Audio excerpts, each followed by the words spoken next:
আসসালামু আলাইকুম, আমন্ত্রণ জানাচ্ছি অভয়নগরের কথা অনলাইন নিউজ পেজ থেকে। আজকে আমি আপনাদের সাথে সরাসরি যুক্ত হয়েছি গোলাপঘাট থেকে, শিল্প বাণিজ্যিক বন্দর নগরী নওপাড়ার একটি গুরুত্বপূর্ণ এবং ব্যস্ততম ঘাট। আপনারা আমাদের ক্যামেরায় দেখতে পাচ্ছেন বাংলাদেশ জামায়াত ইসলামী মনোনীত সংসদ সদস্য পদপ্রার্থী অধ্যাপক গোলাম রসুল আজকে নওপাড়ার বিভিন্ন ঘাটে তিনি গণসংযোগ চালিয়েছেন। আমরা যতটুকু জানতে পেরেছি, তিনি নওপাড়া জয়েন্ট 1 নম্বর ঘাট থেকে শুরু করে আজকে সকালবেলায় গণসংযোগ শুরু করেছেন এবং এখন পর্যন্ত তা চলমান। আমরা আজকে তার কাছে জানতে চাইব, তিনি যে সাধারণ শ্রমিকদের সাথে গণসংযোগ করেছেন, শ্রমিকদের মাঝে তিনি কেমন সাড়া পেয়েছেন এবং কি কি সমস্যা তিনি উপলব্ধি করেছেন এবং কি কি সমাধান তিনি সামনে পরিকল্পনা করেছেন যদি তিনি সংসদ সদস্য নির্বাচিত হন। আমরা সেই বিষয়গুলো একটু তার কাছে জানতে চাইব। ধন্যবাদ। অভয়নগরের কথাকে আজকে আমি গণসংযোগ করতে এসে আমাদের এই নোয়াপাড়ার বিভিন্ন ঘাটে যে সমস্ত শ্রমিক ভাইরা আছেন তাদের কাছ থেকে অনেক আন্তরিক শুভেচ্ছা এবং অভিনন্দন পেয়েছি। অনেক উচ্ছ্বাস আনন্দ তাদের আছে। দাঁড়িপাল্লা আগামী দিনের বাংলাদেশের ভবিষ্যৎ। দাঁড়িপাল্লা যদি বিজয়ী হয় তাদের অধিকার প্রতিষ্ঠিত হবে, এটা তারা বুঝতে পেরেছে। আর বিশেষ করে নোয়াপাড়ার এই নদী বন্দরে যে সমস্যাগুলো আছে, নদীর নাব্যতা হারিয়ে যাচ্ছে, তার জন্য তারা অত্যন্ত ভীতসন্ত্রস্ত। আমরা বলেছি বাংলাদেশের মানুষ তাদের দোয়া এবং সহযোগিতায় জামাত ইসলামী যদি দেশ পরিচালনার দায়িত্বভার গ্রহণ করে, আমরা যদি এখানে আসতে পারি, নদীর নাব্যতা ফিরিয়ে আনার জন্য আমরা নদী সংস্কার করবো ইনশাআল্লাহ। এখানে আরও যে ভীতিকর অবস্থা আছে, চাঁদাবাজি, দুর্নীতি এবং সন্ত্রাস, আমরা বলেছি চাঁদাবাজি, দুর্নীতি এবং সন্ত্রাস থেকে নোয়াপাড়ার নদী বন্দরকে আমরা রক্ষা করবো ইনশাআল্লাহ। এখানে হাজার হাজার শ্রমিক কাজ করে, অসংখ্য ব্যবসায়ী এখানে ব্যবসা করে। বাংলাদেশের সবথেকে গুরুত্বপূর্ণ একটি নদী বন্দর। এখানে প্রতিনিয়ত কোটি কোটি টাকার ট্রানজ্যাকশন হয়।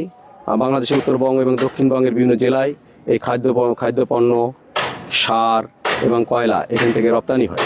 তা আমরা আশাবাদী এই জনগণের কাছ থেকে আমরা ব্যাপক সমর্থন পাবো। আমরা সবাইকে বলেছি জামাত ইসলামী যদি ক্ষমতায় যায়, প্রতিটা নাগরিকের যে সুযোগ সুবিধা রাষ্ট্র কর্তৃক ধার্য থাকে, এটা দেওয়ার ক্ষেত্রে কোনো বৈষম্য থাকবে না। দলীয় বিবেচনায় কাউকে নাগরিক সুযোগ সুবিধা দেওয়া হবে না।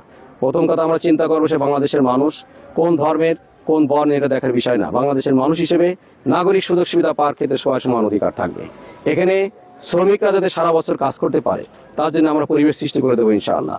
শ্রমিকদের যে অধিকার, বস্তাপতি, তাদের যে মজুরি, সেটার ব্যাপারে আমরা বলেছি মালিকের সাথে আমরা কথাবার্তা বলে তাদের এই মজুরি যাতে নিশ্চিত থাকে, তাদের ন্যায্য মজুরি যাতে তারা পায়, তার জন্য আমরা ব্যবস্থা গ্রহণ করব। আর বিশেষ করে সন্ত্রাস, দুর্নীতি যদি আমরা বন্ধ করতে পারি, এই বন্দর নগরীর পরিবেশ আরও উন্নত হবে, আরও হাজার হাজার মানুষের কাজের পরিবেশ সৃষ্টি হবে ইনশাআল্লাহ।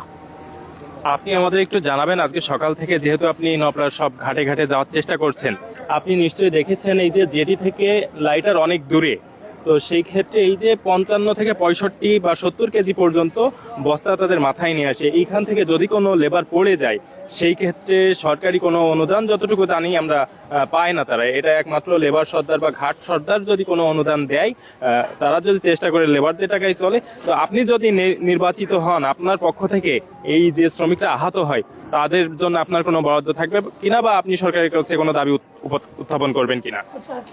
অবশ্যই এখানে শ্রমিকরা যদি ক্ষতিগ্রস্ত হয়, আহত হয়, তার জন্য মালিক যারা, তাদের সাথে আমরা কথা বলবো, একটা ব্যবস্থা তাদের জন্য থাকবে।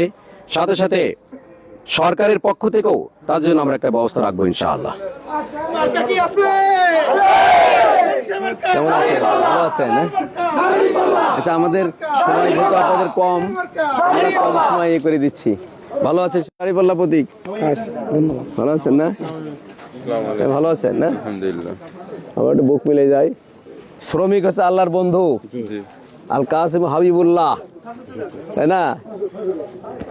আমরা সবাই শ্রমিক, কিন্তু আপনাদের শ্রম একদম ভিন্ন।